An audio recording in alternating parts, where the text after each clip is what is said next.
எனக்கு நிதியே இல்ல, அதிகாரம் இல்ல, என்கிட்ட ஏன் வந்து கேக்குறீங்கன்னு அவரே சட்டமன்றத்தில் புலம்புறாரு.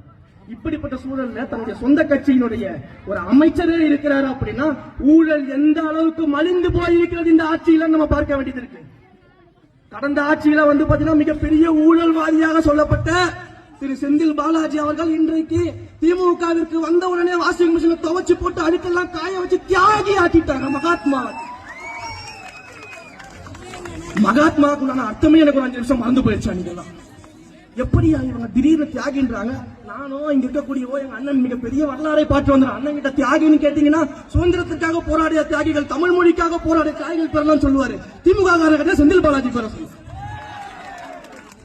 தியாகிக்கு அர்த்தம் தெரியாத இவங்க நம்மளை பார்த்து கொள்கை என்ன கொள்கை என்னன்னு கேட்பாங்க.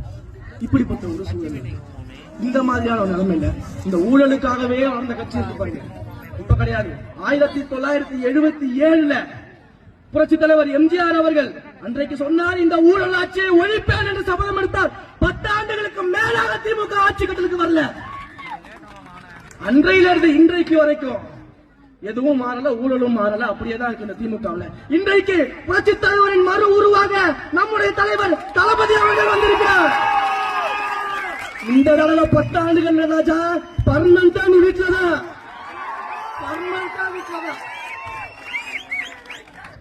தளபதி அவர்கள் அந்த மக்களுக்காக பணியாற்ற வந்திருக்கிறார். உச்சத்தை திறந்து விட்டு வந்திருக்கிறார். அவர் அவ்வளவு கோடி சம்பளம் வாங்கிட்டு இருக்காரு. அவருக்கு என்னங்க, அவர் வந்து நினைச்சாருன்னா இன்னும் படங்களை நடிச்சுக்கிட்டு இந்தியாவிலே நம்பர் 1 நடிகராக சந்தோஷமா வளம் வர முடியும். ஆனா தான் குடும்பத்தை விட என்ன வாழ வச்ச ஒவ்வொரு குடும்பமும் முக்கியம் இன்னைக்கு வந்திருக்காரு. அப்போ உங்களுடைய ஊழல் கூட்டத்துக்கு பயம் வரதானே செய்யும். உடனே கூட்டணி கட்சிகள் எடுத்துக்கிறது. கூட்டணி கட்சிகள் எல்லாம் போங்க போங்க போங்க, தள்ளு தள்ளு தள்ளு தள்ளு தள்ளு தள்ளு, போ போ போ, டிவிக்கு வச்சுட்டு தலைவரை திட்டு தள்ளு தள்ளு தள்ளு தள்ளிக்கிட்டு இந்த வேலையை தான் நீங்க திமுக பார்த்துட்டு இருக்கு. ஆனா கூட்டணி கட்சிகளுடைய பரிதாப நிலை இருக்குது பாருங்க.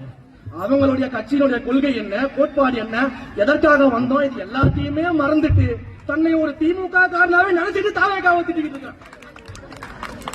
இவங்க நம்மளை பார்த்து கொள்கை என்னன்னு கேட்பாங்க. அப்ப உண்மையிலேயே இங்க கொள்கையற்ற கூட்டம் யாரு? திமுகவும் திமுகவின் ஊதுகுழலும் தான் கொள்கை இல்லாத கூட்டம். திமுகவும் திமுகவின் வாடகை வாயிலாக இருப்பவர்கள் தான் இன்றைக்கு கொள்கை இல்லாத கூட்டம். இதை வந்து கொண்டு போய் சேர்க்க வேண்டிய கடமை உங்களுக்கு இருக்கு. அதனாலதான் உங்களுடைய மாவட்ட செயலாளர் திரு விஜய் மோகன் அவர்களும் அண்ணன் அவர்களும் இவ்வளவு பெரிய கூட்டத்தை கூட்டி, இதுல முக்கியமான விஷயம், எந்த பொருட்களும் கொடுக்கிற நலத்திட்ட உதவிகள் கிடையாது, கொள்கை விளக்கத்திற்கு இவ்வளவு பெரிய கூட்டத்தை கூட்டி காமிச்சிருக்காங்களே, மனதளவுல பாராட்டுறேன். எந்த பொருளும் கொடுக்காம ஒரு கூட்டத்தை இந்த அளவுக்கு கூட்டி கொள்கையை கொண்டு போய் சேர்க்கணும்னு முடிவெடுத்தீங்க பாருங்க. அங்கேயே நீங்க ஜெயிச்சிட்டீங்க, நம்ம ஜெயிச்சிட்டோம். கூட்டணி கட்சியோட உழைப்பெல்லாம் சுரண்டிக்கிறது. சமத்துவம் பேசுவாங்க, சம உரிமை பேசுவாங்க, சம வாய்ப்பு கொள்கைன்னு பேசுவாங்க. ஆனா அவங்களுக்கு இருக்கக்கூடிய 10 கட்சிகள் 20 கட்சிகளை கூட்டணி சேர்த்துக்கிட்டு எல்லா கட்சியும் தேர்தலுக்கு போ, தமிழ்நாடு முழுக்க எனக்கு பிரச்சாரம் பண்ணு, திராவிட முன்னேற்ற கழகத்தின் ஆட்சி அமைய வேண்டும், மு.க. ஸ்டாலின் 2031 வரை இல்லை 2066 வரைக்கும் முதலமைச்சரா இருக்கணும், அது வரைக்கும் நீ எனக்கு அடிமையாவே இருக்கணும், போய் பிரச்சாரம் பண்ணு. கூட்டணி கட்சிகளுடைய உழைப்பை சுரண்டி ஜெயிச்ச இந்த திமுக அந்த கூட்டணி கட்சிகளுக்கு ஆட்சியிலும் அதிகாரத்திலும் பங்கு கொடுக்க திராணி இருக்கா? கிடையாது. அவங்களுக்கு போராடவே அவங்க வந்து பர்மிஷன் கொடுக்க மாட்டாங்க. அப்ப எங்க ஆட்சி அதிகாரத்துல பங்கு கொடுக்கிறது? இப்படிப்பட்ட ஒரு சூழல். அந்த கூட்டணி கட்டிக்கிட்டு நம்ம இதை தான் கேட்கிறோம். இதை கேட்டா இப்படி எல்லாம் சொல்லி நீங்க எங்களை கூட்டணி கூப்பிடலான்னு பாக்குறீங்களா அப்படின்னு. நீங்க வந்தா வாங்க, வராட்டி போங்க. நாங்க 234 தொகுதிகளையும் எங்கள் தலைவர் வெற்றி பெற்று தனி மெஜாரிட்டியோட ஆட்சி அமைக்க தயாரா இருக்காரு. அப்படி இருந்தும் எங்களை நம்பி வந்தால் ஆட்சி அதிகாரத்தில் பங்குன்னு சொல்றாருன்னா அதுதாயா ஜனநாயக தலைவர்? உங்களுடைய தலைவர், நீங்க சொல்லக்கூடிய கூட்டணி தலைவர், கோபாலபுரத்து தலைவர் ஊழல் தலைவர். அவங்கள வச்சுட்டு ஊழல் பண்ணிக்கிட்டு இருக்க உங்களுடைய ஆதரவு ஆட்சிக்கு வந்துட்டு இதுல சமத்துவம் பேசக்கூடிய சொந்த குடும்பத்திற்கு பெண்ணா இருந்தா கூட முதலமைச்சர் ஆக்க மாட்டாங்க. அந்த குடும்பத்திற்கு ஆண் வாரிசுகள் மட்டும்தான் முதலமைச்சர் ஆக முடியும், பெண் வாரிசுகள் துணை முதலமைச்சர் ஆக முடியும். அப்படியே பரம்பரை பரம்பரையா வருவாங்க. தாத்தா வருவாரு, அப்பா மு.க. ஸ்டாலின் வருவாரு, பையன் உதயநிதி வருவாரு, அடுத்து இன்னும் கொஞ்சம் நல்ல இன்ப நிதியும் வந்து விடுவாரு. இவங்க என்ன பண்ணுவாங்க?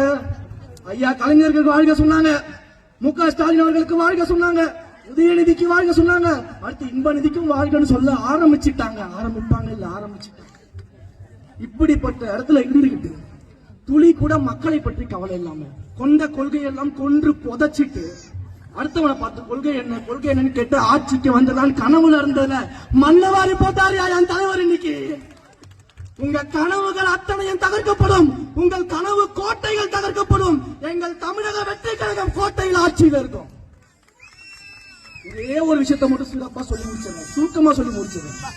ஒரே ஒரு விமர்சனம், இந்த கொள்கைகளை தாண்டி திரும்ப திரும்ப திரும்ப உங்க எல்லாரையும் நம்ம எல்லாரையும் சின்ன பசங்க அரசியல் தெரியாது அப்படின்னு சொல்லுவாங்க. இந்த மேடையில இல்ல, இன்னும் 100 மேடைகள் போனாலும் சொல்லுவேன். அதை மட்டும் சொல்லிட்டு முடிச்சுக்கிறேன்.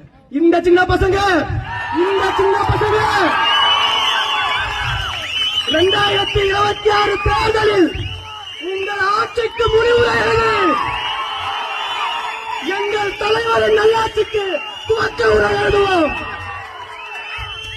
எத்தனை அடக்கல்கள், உருட்டல்கள், மிரட்டல்கள் வந்தாலும் அஞ்ச மாட்டோம்.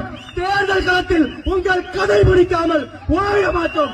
வாழ்க தளபதி, வாழ்க தளபதி, வாழ்க தளபதி.